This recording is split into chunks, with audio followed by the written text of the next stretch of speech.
बोल। नमस्ते महाराज जी। महाराज जी, मेरा यह प्रश्न है कि जैसे मुझसे कोई गलती हो गई, किसी से मैंने क्षमा मांगी, लेकिन उसने क्षमा मुँह से बोल दिया कहकर, लेकिन मन में नहीं किया, तो उसका हम लोगों को पाप करने का पाप मिलेगा कि उसको? कर्म बंध रहा है, कसाय कर रहा है, कोई भी सामने वाला है, उससे कर्म बंध रहा है। अपन ने अपनी क्षमा मांग ली, अपन बैर नहीं रखना। वो बोले सो बोल लेना और नहीं बोले सो नहीं बोलने से बैर नहीं कहलाता, है ना। अपनी तरफ से अपन ने क्षमा मांग ली, हृदय से मांगी, दिल से मांगी, मन से मांगी, है ना, इसलिए बैर नहीं रखना, उसका पाप हो जाने। ठीक, हाँ। नमोस्तु महाराज श्री। स्वाध्याय और उपवास तप में से श्रेष्ठ तप कौन सा है? क्योंकि हम उपवास तो सहज कर लेते हैं, लेकिन 1 घंटा स्वाध्याय करने में हमारा मन आकुल व्याकुल होने लगता है। स्वाध्याय अंतरंग तप है, उपवास बहिरंग तप है। उपवास अपनी जगह उपवास कर्म का क्षय करता है, स्वाध्याय अपनी जगह स्थिर है। स्वाध्याय करने से उपवास की भावना बनती है, इसलिए उपवास स्वाध्याय करना श्रेष्ठ है। पर स्वाध्याय किया, उपवास नहीं किया, तप नहीं किया, तो फिर स्वाध्याय क्या काम का। इसलिए दोनों अपने स्थान पर दोनों की जरूरत है और दोनों को करना चाहिए विशेष यथा शक्ति यथा समय। और जिनकी उपवास करने की शक्ति नहीं है वे स्वाध्याय तो कर ही सकते हैं, एकासन करने की शक्ति नहीं है तो स्वाध्याय करना ही चाहिए। स्वाध्याय परमा तपः, स्वाध्याय को परम तप भी कहा है। कि के लिए कहा जाए कर्म भोगना ही पड़ेगा। पर जो भगवान की भक्ति, पूजा पाठ, उपवास, त्याग आदि करते हैं, उनसे बोला भैया कर्म क्षय होते हैं, नहीं तो उपवास कर्म क्षय नहीं होते, तो उपवास क्यों करते? तो कर्म क्षय का मतलब पूर्व संचित कर्म भी तो होते हैं, वो क्षय होते हैं, जो अपन कर रहे हैं उनका फल भोगना पड़ेगा। और ऐसे कुछ कर्म होते हैं जिनका फल जरूर नहीं भोगना पड़े। निदत्ति निकांचित, बच्चों ध्यान सुनो तुम लोग, निदत्ति निकांचित कर्मों का फल नियम से भोगना पड़ता है। कुछ कर्म ऐसे होते हैं जो कर्म हमें बिना भोगे भी क्षय कर देते हैं, जिसको कहते हैं अविपाक निर्जरा। उपवास आदि तपस्या आदि करके संबर पूर्वक जो निर्जरा करते हैं, उससे हम कर्म को क्षय भी कर, बिना भोगे भी कर देते हैं, है ना। इस प्रकार से अपन को इसलिए भक्ति भी करना चाहिए और कर्म भी नहीं करना चाहिए जिसमें भविष्य में ना आए। ना नहीं करते हैं तो मतलब ये उनकी पूजा पूरी मानी जाएगी या नहीं मानी जाएगी? बम बना के चलते हैं, अथवा यूँ का एक पंथ परंपरा अपनी यहाँ दिगंबर रामना में चली है, जो ठोना को नहीं मानती, कहते ठोना की आवश्यकता है, भगवान तो सामने है। तो जो अथवा और शुद्ध भाषा में कह दें, जो वर्तमान में साधुओं को नहीं मानते, बोले सच्चे साधु नहीं होते, वो ठोना नहीं रखते। और बाकी लोग यदि जो मुनियों को मानने वाले ठोना न रखते हो तो वो गलती करते हैं। ठोना रखना अनिवार्य है, अष्टमंगल द्रव्य में ठोना होता है, ध्यान रखना। भगवान की स्थापना हम कल्पना के रूप में ठोना में करते हैं, इसलिए ठोना रखना ही चाहिए। अष्टमंगल द्रव्यों में एक मंगल द्रव्य, मतलब जो मंगल द्रव्य होती ना, वो जलचंदन वाली नहीं, अष्टमंगल द्रव्य जो झारी आदि होती है उसमें एक ठोना भी होता है, इसलिए भगवान की स्थापना में ठोना रखना चाहिए। ठोना यदि ना रख पाए तो प्लेट थाली में भी स्थापना कर सकते कथनचित, लेकिन ठोना होना चाहिए विशेष। लेकिन स्थापना ही नहीं बंद कर दें, है ना, तो ठोना रख किस लिए रखते हैं, उच्च स्थान देते हैं, और बाकी प्लेट आदि में भी उच्च स्थान पर रख के कर सकते हैं। ठीक है, तो महाराज जैसे अपन थाली में स्थापना की, तो उसको विसर्जन कैसे होगा? हाँ, तो उसका सामान विसर्जन कर देते, मान लो ठोना के अभाव में ऐसा करना है, लेकिन ठोना ऐसा नहीं कि अपन करे ही नहीं, रखे ही नहीं, बिल्कुल रखे है फिर भी नहीं रखें, इसलिए ठोना अलग से रखना चाहिए। ठीक है ना, या तो आप प्लेट रख लो कलश के ऊपर, तो वो ठोना के रूप ले लें, पाप जरूर लग सकता है आपको। मान लो सौम्य कहे कि हमें उपवास नहीं करना, व्रत नहीं करना मम्मी, और तुमका नहीं करना पड़ेगा बेटा, करना एकासन 14 कर ला, तो वो गलत। लेकिन अच्छी दृष्टि से कहते हो उसके परिणाम खराब होते, तो उसमें आपका दोष नहीं है कि अपना लक्ष्य कि बेटा आगे सुधर जाए, आगे व्रत नियम संयम पालन करे, आगे बढ़ती रहे, इस उद्देश्य से अपन को पाप बंद नहीं होगा। जैसे हम तो गुरु लोग हैं, गुरु लोग तो प्रायश्चित भी देते कभी कभी, तो क्या हम तो उपवास का प्रायश्चित, हमने दूध का त्याग कराया किसी को, किसी कुछ का त्याग कराया, कुछ का त्याग कराया, तो हमें दोष लगेगा नहीं, ये नियम है। तो बच्चों को अभ्यास के रूप में यदि उपवास एकासन कराते हैं तो माता पिता को उसमें पाप का बंध नहीं होता है। ठीक है महाराज जी, कर्म किए तो उसको क्या गति का बंध नहीं हुआ होगा? गति का बंध तो निरंतर होता है, आयु का बंध नहीं हुआ। गति का बंध तो हर क्षण होता है, हर जीव को होता है ना। आयु का बंध का फिर अपकर्षण उत्कर्षण या नष्ट नहीं होता। गति तो बंद होती रहती, लेकिन जिनको चरम शरीर था तो गति का बंध भी नहीं हुआ होगा, और गति का बंध हो भी जाए तो नष्ट हो जाती है, वो तीसरी पर्याय में नष्ट हो जाती है। हर क्षण हर फल अपन को गति का बंध हो रहा है, जैसे भाव होते जैसी मति वैसी गति हो जाती है, कहते हैं गतिमति, तो हर क्षण हो रहा है गतिमति, उसमें कोई अलग अंतर नहीं, विशेष कभी भी हो सकता है गति का बंध। लेकिन आयु का बंध नहीं हुआ था, क्योंकि छिद्र बनना था, कैसे हो जाता था, नहीं हो सकता, इसलिए गति का बंध भी उनको विशेष नहीं हुआ। कल कर्म का इसलिए कर्म बंध होते थे, पर मुनि महाराज बनने आगम में लिखा गृहस्थ अवस्था में किए गए संपूर्ण पाप मुनि महाराज ही सच्चे भाव से बनते हैं तो सब कर्म छप जाए, उधर नष्ट हो जाते हैं, विशेषता है। फिर तो एक प्रश्न और पूछो। हाँ महाराज श्री, जैसे आपने कहा था कि कोई व्यक्ति छल करता है और कोई व्यक्ति सीधा साधा होता है, इसलिए दो व्यक्ति हैं, एक व्यक्ति तो बहुत सुलझा हुआ है लेकिन जो कहना पड़ता है वो स्पष्ट कह देता है, लेकिन एक व्यक्ति बहुत ज्ञानी। हाँ जल्दी आप किसको पूछना? भगवती आत्मा माता। आचार्य श्री को नमोस्तु इच्छाई महाराज जी। महाराज जी मेरा प्रश्न है कि हम पद्म पुराण का स्वाध्याय करते हैं तो उसमें निकला कि जब सीता जी राम सीता ने दंडक वन में मुनि चारण रिद्धिधारी मुनि राजा को आहार दिए तो आराम आराम बिल्कुल धीरे धीरे, बहुत अच्छा समझ में नहीं आई ये बात किया। तो जैसा को कभी कभी क्या है, शास्त्रों में भी दो शास्त्र अलग अलग में अलग अलग प्रमाण विषय मिलते हैं, तो इसमें तो अपन ये उद्देश्य समझो, उसका लक्ष्य कि सीता जी ने अच्छे भाव से चाणधारी मुनिराज को आहार दिया। किसमें दिया? ये विकल्प नहीं, ये विकल्प में जाओ, है ना। लेकिन अपन तो ये सोचो आहार दिए, अब किसमें दिए? तो जिनको जो आचार्यों को प्रमाण मिला तो दे दिया। इसे अपन को दोनों बात स्वीकारनी है। जैसे हमने एक सुबह दोपहर में एक बात कही थी कुछ किसी विषय को लेकर के, आप किसको मानोगे, है कोई विषय था ऐसा, मैं अभी ध्यान नहीं आ रहा, बता देंगे। है धर्म, हाँ कौन सा दिन है? सत्य धर्म और स्वधर्म धर्म में। बहुत सुंदर पिशुन, बहुत बढ़िया मास्टर है ना। तो हमने कहा था सत्य धर्म और स्वधर्म धर्म, आप किसको मानोगे? हम तो दोनों को मानते हैं, पर व्याख्यान स्वधर्म धर्म को कहते हैं, सत्य धर्म पर सिद्धांत भी रखते हैं। क्यों? आचार्य जिनका सत्य धर्म का है कि सत्य धर्म है आज, तो हम कैसे ठुकरा दें? उनने कहा सत्य धर्म के बिना स्वधर्म धर्म नहीं आएगा, सत्य ही नहीं है, झूठ बोलना व्यक्ति कैसे स्वधर्म धर्म आएगा? तो हम दोनों को मानते हैं, लेकिन स्वधर्म धर्म का व्याख्यान करते हैं तो दूसरी आचार्य की अपेक्षा करते हैं, इस प्रकार से। इसी तरह इसमें जैसे एक दृष्टांत रहता है, हमारे शास्त्र में लिखा, एक शास्त्र में लिखा कीचक का जूस 7 में रख गया और एक शास्त्र में लिखा कि मोक्ष गया। अब बताओ क्या माने हम?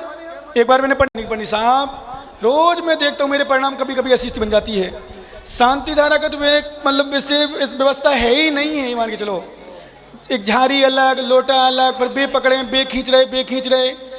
खींचना लेना मैं निषेध नहीं कर रहा हूँ, आपकी व्यवस्था परंपरा, कम से कम इतना तो शांति धारा अखंड की जाती है नियम के अनुसार, जो अभी हम लोग सुनते आए, कहते आए, पढ़ते आए। अब शास्त्र में इतना ज़्यादा कुछ नहीं मिलता है, पर शांति धारा मतलब अखंड शांति के लिए यदि हमने तोड़ दी, हमने देखा आज ही देखा, तो आज क्या रोज़ देखते हैं कि उनने लिया छोटी छोटी शांति झाड़ी अलग है, और भाई साहब बिना उसकी टोटी के और बिना टोटी साहब जितने लोग मतलब 20 लोग खड़े, तो 20 लोग बदलना है, तो बड़े बूढ़े बारे हमारे पंडित जी भी खड़े, ज्ञानचंद दादा भी खड़े, अथवा फूलचंद जी भी खड़े, और मैं नाम नहीं जानता, बूढ़े बूढ़े और कुछ नए भी। उनने लिया लो, सो कभी कभी क्या होता, देते समय वो हाथ यहाँ का वहाँ हो जाता है, तो वो धारा छूट जाती है। तो भैया टूंडला वाले भैया हमारे दिनेश जी, यहाँ की परंपरा तो अलग ही है। मैंने एक बार निवाई में देखी थी ऐसी स्थिति, मैंने एक बार बोली, वहाँ सुधार हो गई थी। मैंने कहा आपको साझा करना ही है, फल प्राप्त करना है, तो आप माताओ बातें नहीं करो। ओ टीन, आज मेरे पास ही यंत्र आया जाप करने की गिनती का, इसमें दिशा सूचक मतलब क्या बोलते उसको, है कंपास, मतलब दिशा सूचक यंत्र भी लगा है जिसमें दिशा का बताता कौन सी दिशा।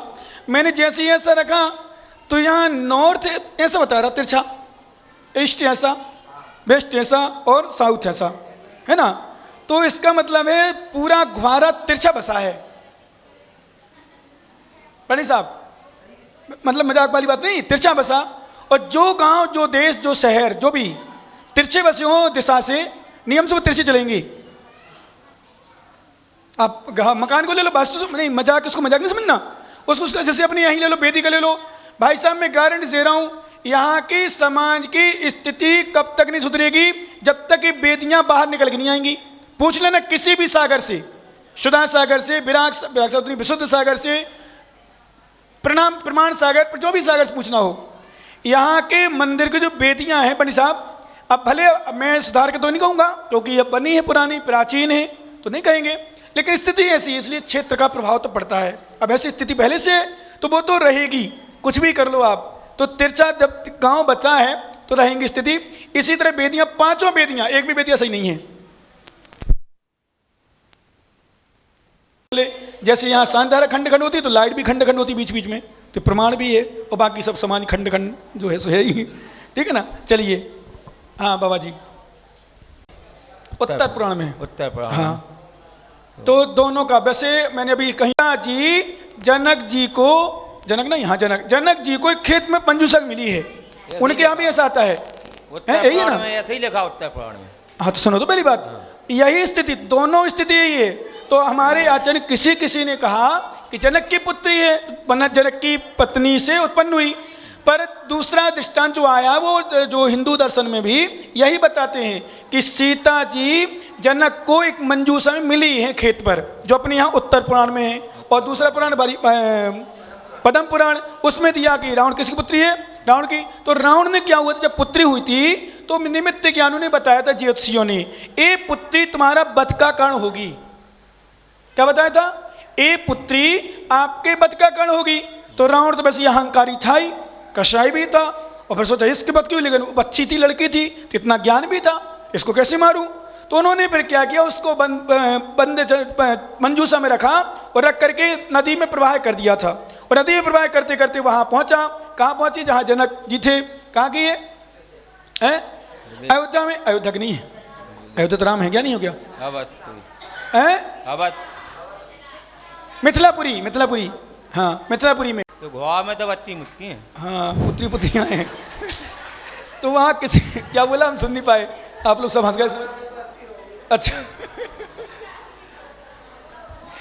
सत्य है कि तीर्थंकरों को पुत्रियां होती ही नहीं है।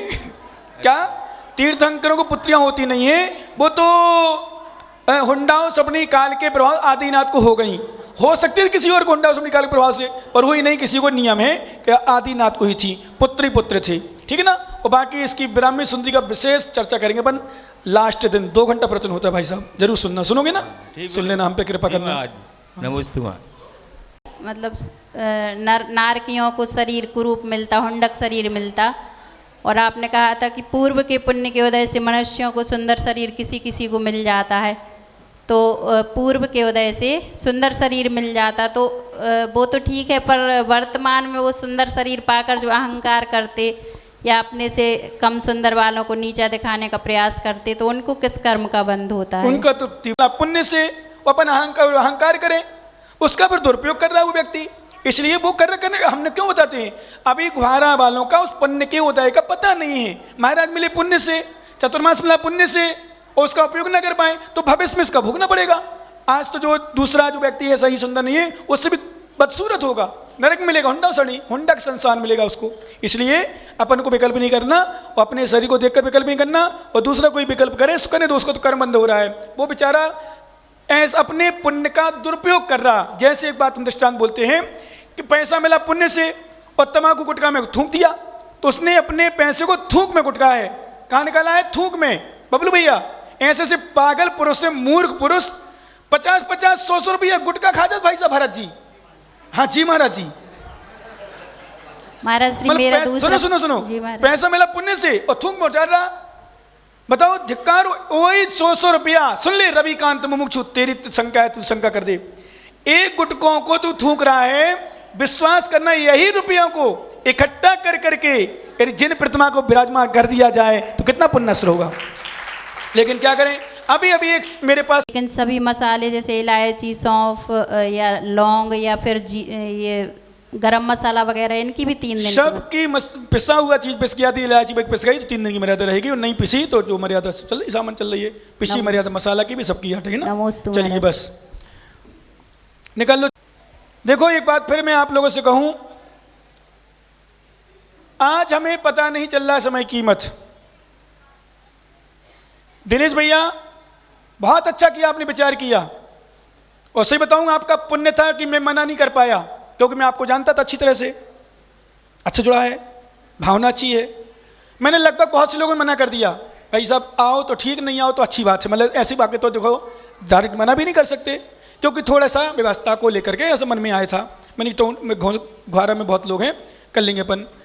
पर आपका पुण्य था पवन भैया, तुम्हारा ही पुण्य था कि आपको गुरु चरणों में रह करके 10 दिन जिनेंद्र भगवान की गुरु की आराधना करने मिलने थी, इसलिए तुम्हारा बाउंड पर नहीं हंसी आकर के। नहीं तो आज कई लोग हॉस्पिटल में हैं, कई लोग शोर सूतक में हैं। मैंने कल बताया था परसों, कोई माता मंदिर घर में बैठी, कोई कहीं बैठी, कोई कहीं कुछ कहीं कुछ, इसलिए उपयोग करो, फिर बाद में पता चलता क्या स्थिति है।